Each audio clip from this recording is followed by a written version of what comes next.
Today I'm showing you how to do a base for dry skin or mature skin. This is a really glowy, very hydrating kind of makeup, and it's going to really help with anyone who has maybe fine lines or anything like that they're trying to disguise.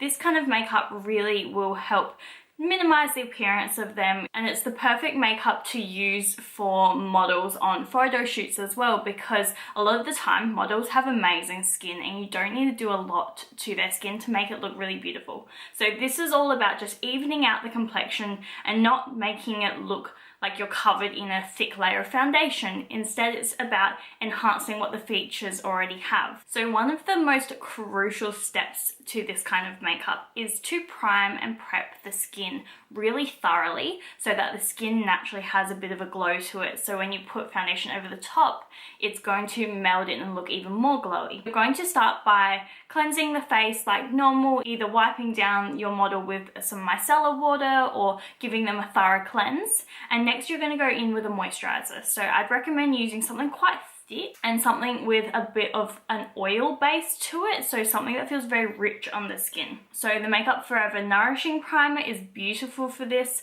I have this moisturizer slash primer that is quite thick feeling, so I like to use something like this on the skin before I do makeup to help erase any of those patchy, dry, flaky skin areas. And I would actually recommend you moisturize your model's face by using your hands. So ask them permission first. Just ask them, is it okay if I use my hands? And most of the time they'll say yes. And then what you can do is go in with your hands and help to massage the product into the skin. And this is going to help make that product really sink into the skin and actually get absorbed, because that's what we want when we're working with a lot of like oily and creamy products. We want them to absorb into the skin slightly so they don't just melt off. So immediately my skin feels so much more hydrated and it's almost sticky and tacky to the touch as well. Next I'm going to go in with primer. So I like to layer up my moisturizer and primer for someone with more dry skin, because it's really going to help keep that makeup looking dewy for longer. If you can find a primer that has a slight sheen to it, that's going to be amazing for adding even more glowiness to the skin. And again, I would recommend using your hands to apply it, but you can also apply it with a brush. For any kind of skincare or priming products, I would use a brush like this. This is a dual fiber brush, meaning that there's two levels of fibers. And this is the perfect thing for spreading out primer on the face, because it spreads over a really large area very, very quickly. And it's not going to absorb heaps of your product and not leave product in just one place on the face. It's going to spread it out all over. For mature clients in particular, you may also want to apply a eye cream just really lightly around the eyes. So for this, you're just going to tap and really gently tap it around the eyes. The reason we like to apply a little bit of eye cream is because it's going to help mix with the concealer that we do later and help to make it look even more fresh and natural on the skin, rather than looking heavy and dry. You may also want to use a color correcting primer to camouflage any redness or rosacea or acne or anything like that as well, and I would do that at this stage as well. We have primed the entire face except for one area, the lips. So what I want to do is apply a little bit of lip balm, and to do that I'm just going to scrape some out, pop that on my palette or onto the back of my hand and apply it with a brush.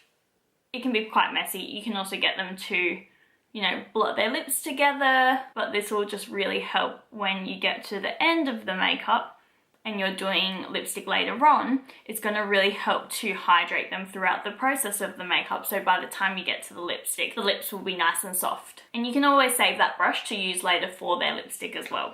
Next I'm applying some foundation. So I'm going to use the Makeup Forever Reboot foundation. This is a medium coverage foundation with a dewy finish.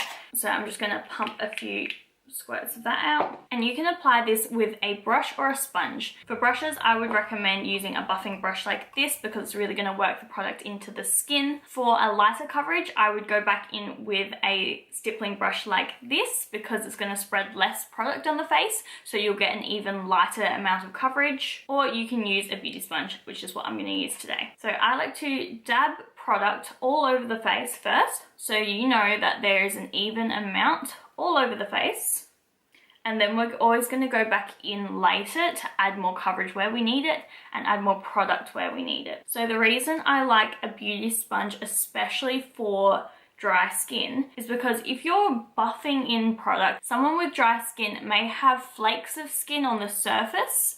So if you end up buffing in more product, you may potentially lift up those little skin flakes and make their skin look more dry. So by using a sponge, this allows me to push the product into the face and kind of help sit those areas kind of more flat and make sure we're not lifting up any dry skin areas. So I'm just taking that product all over the entire face in a really thin layer first, and make sure you bring it down the neck as well. So immediately that's evened out the complexion quite a lot. So now I want to focus on the areas that we need a little bit more coverage. So I still have a little bit of product left that I'm going to take on my sponge again, and I'm going to build it up in the areas I actually need it, which is usually going to be the cheek area. Most people have a bit more pigmentation on the cheeks, so that's where I'm going to build up a little bit more product. Don't worry about putting anything around the eyes because that's what concealer's for. And I'm just focusing this product and pouncing it on the areas that have a little bit of redness still poking through. Now the skin should look evened out, but more than likely you'll still be able to see things like freckles through the makeup, which is really nice because it makes it look so much more natural and makes it almost believable that that person could have that skin naturally. So next I'm just going to spot conceal any areas that I feel like there's still a bit of redness poking through.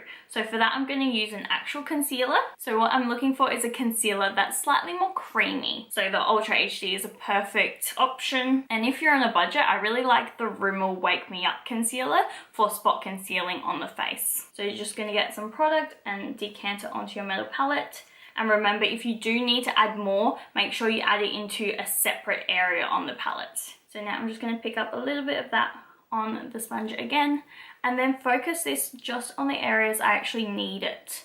So any little blemishes or any little spots. When you're concealing the face, you want the color to pretty much exactly match the foundation color. You don't want it to be 2 shades lighter because that will only highlight those areas rather than minimizing them.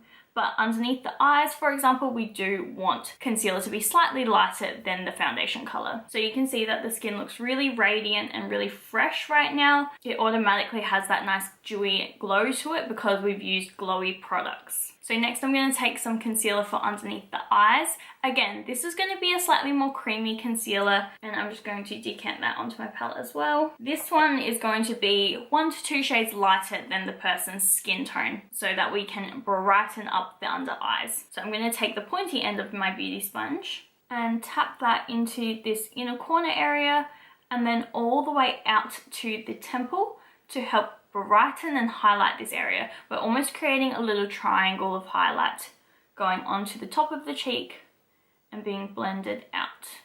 So I'm always just bouncing my sponge. I'm never going to put it down or swipe. And you want to make sure you get right up underneath the lashes and right into the inner corner of the nose just here. I'm also going to use that same concealer to prime the eyelid. A lot of people will have little tiny veins that kind of poke through the skin that's on the eyelid because it's such a thin skin, it's such a delicate area.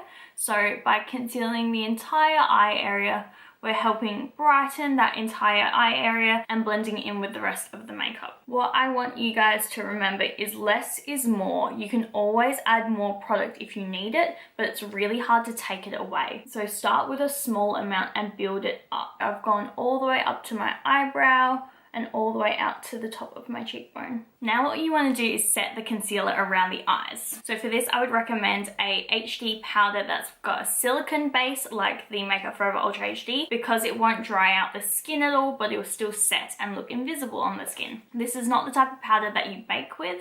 Instead we just want to have a light dusting of it underneath the eyes just to make sure we don't have any creasing. So I'm taking a nice fluffy brush, dipping in one time, and then I'm just going to use what's on the lid. You don't need an excessive amount of this powder if you use it in the correct way. So I'm just going to get my model to look up.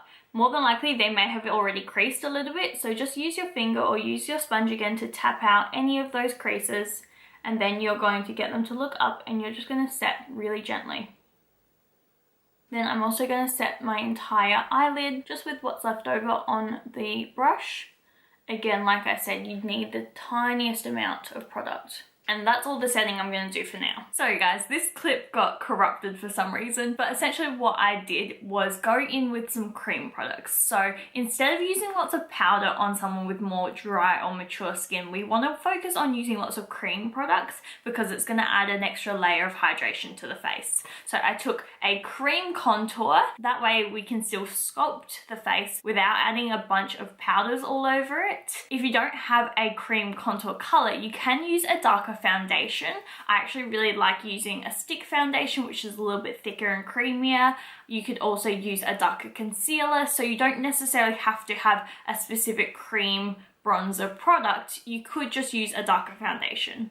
So all I did was scrape a little bit of that out of my palette, put it on the back of my hand, and pick some up with the Beauty Blender. And I'm just going to build that up as much as I like, depending on the occasion. If it's a little bit more of a glam occasion, then build it up more.